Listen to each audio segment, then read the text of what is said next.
Hi, എല്ലാവർക്കും A to Zന്റെ പുതിയൊരു job information വീഡിയോയിലേക്ക് ഒരിക്കൽ കൂടി സ്വാഗതം. റെയിൽവേക്ക് കീഴിൽ അസിസ്റ്റന്റ് ലോക്കോ പൈലറ്റ് വിജ്ഞാപനം കഴിഞ്ഞ ദിവസം നമ്മൾ അപ്ഡേറ്റ് ചെയ്തിരുന്നു.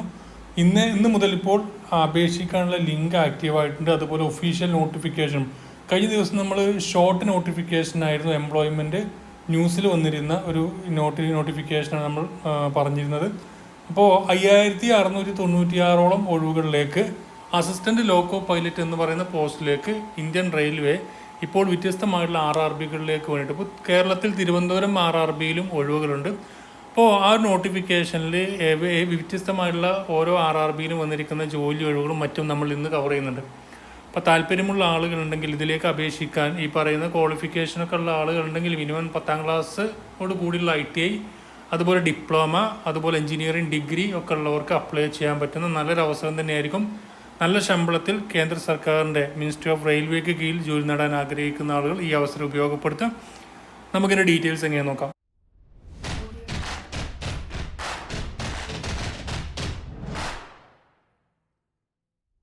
ഇപ്പോൾ കേന്ദ്ര സർക്കാരിന് കീഴിൽ റെയിൽവേ മന്ത്രാലയത്തിന് കീഴിൽ മിനിസ്ട്രി ഓഫ് റെയിൽവേക്ക് കീഴിൽ ജോലി നേടാൻ ആഗ്രഹിക്കുന്ന ആൾക്ക് ഏറ്റവും അനുയോജ്യമായിട്ടുള്ളൊരു ജോബാണ് അസിസ്റ്റന്റ് ലോക്കോ പൈലറ്റ് എന്ന് പറയുന്ന ALP വിജ്ഞാപനം. അപ്പോൾ അതിലേക്ക് ഓൺലൈനായിട്ട് ആപ്ലിക്കേഷൻ സ്റ്റാർട്ട് ചെയ്തത് 20/1/2023 മുതൽ ഇപ്പോൾ ലിങ്ക് ആക്റ്റീവ് ആയിട്ടുണ്ട്. ഓൺലൈനായിട്ട് അപേക്ഷിക്കുന്നവർക്ക് തീർച്ചയായും പോയിട്ട് അപേക്ഷിക്കാൻ കഴിയുന്നതാണ്. 19/2/2024 വരെ നിങ്ങൾക്ക് ഇത് ഓൺലൈനായിട്ട് അപേക്ഷ സമർപ്പിക്കാൻ പറ്റും. അതുപോലെ തന്നെ ഇതിലേക്ക് പറഞ്ഞിരിക്കുന്നത് 5696 വേക്കൻസികളാണ്. 19,900 ആയിരിക്കും ഇനീഷ്യൽ പേ, ബേസിക് ശമ്പളം പ്ലസ് അതിനോട് കൂടിയുള്ള മറ്റെല്ലാ ആനുകൂല്യങ്ങളും നിങ്ങൾക്ക് ലഭിക്കുന്നതായിരിക്കും. കേന്ദ്ര സർക്കാർ നൽകുന്ന എല്ലാ ആനുകൂല്യങ്ങളും 18 വയസ്സ് മുതൽ 30 വയസ്സ് വരെയുള്ളവർക്കാണ് ഇതിലേക്ക് അപ്ലൈ ചെയ്യാൻ പറ്റും. ഇനി നമുക്ക് ഏതെല്ലാം RRBകളിൽ ഏറ്റവും ഇതിൻ്റെ ഈ നോട്ടിഫിക്കേഷൻ്റെ ലാസ്റ്റാണ് വേക്കൻസി ഡീറ്റെയിൽസ് കൊടുത്തിരിക്കുന്നത്, ഓരോ RRBയിലേക്കും വന്നിരിക്കുന്ന വേക്കൻസികൾ. അപ്പോൾ അതിലേക്ക് നമ്മൾ നോക്കുകയാണെങ്കിൽ ഏറ്റവും കേരളത്തിൽ വന്നിരിക്കുന്നത് തിരുവനന്തപുരം RRBയിലാണ്. സദേൺ റീജിയനിൽ തിരുവനന്തപുരത്ത് വന്നിട്ടുണ്ട്. മൊത്തം 70 വേക്കൻസിയാണ് കേരളത്തിൽ വന്നിരിക്കുന്നത്. അതിൽ നോക്കുകയാണെങ്കിൽ ജനറൽ വിഭാഗത്തിന് 39, അതുപോലെ SC 14, ST 14, പിന്നെ വരുന്ന OBC 1 വേക്കൻസി, അതുപോലെ തന്നെ EWS 2 വേക്കൻസി, മൊത്തം 70 വേക്കൻസിയാണ്. എക്സ് സർവീസ്മാൻ കാൻഡിഡേറ്റ്സിന് 7 വേക്കൻസി കൂടെ തരംതിരിച്ചിട്ടുണ്ട്. അപ്പോൾ 5696 ടോട്ടൽ വേക്കൻസി പ്ലസ് 572 വേക്കൻസി നമ്മുടെ എക്സ് സർവീസ്മാൻ കാൻഡിഡേറ്റ്സിനും മാറ്റി വെച്ചിട്ടുണ്ട്.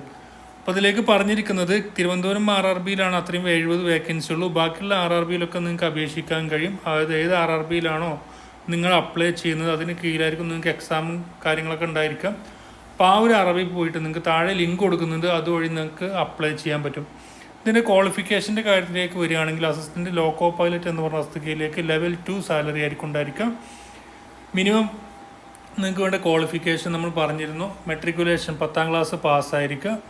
അതോടുകൂടി തന്നെ നിങ്ങൾക്ക് NCVTയോ SCVTയോ അംഗീകരിച്ച ഇലക്ട്രീഷ്യൻ ട്രേഡിലോ, fitter, instrument mechanic, millwright maintenance, mechanic radio and TV, electronics, ഇതിൽ പറഞ്ഞിരിക്കുന്ന ഈ ട്രേഡുകളിൽ ഏതെങ്കിലും ഒരു ട്രേഡിലുള്ള ITI ഉണ്ടായിരുന്നാൽ മതി.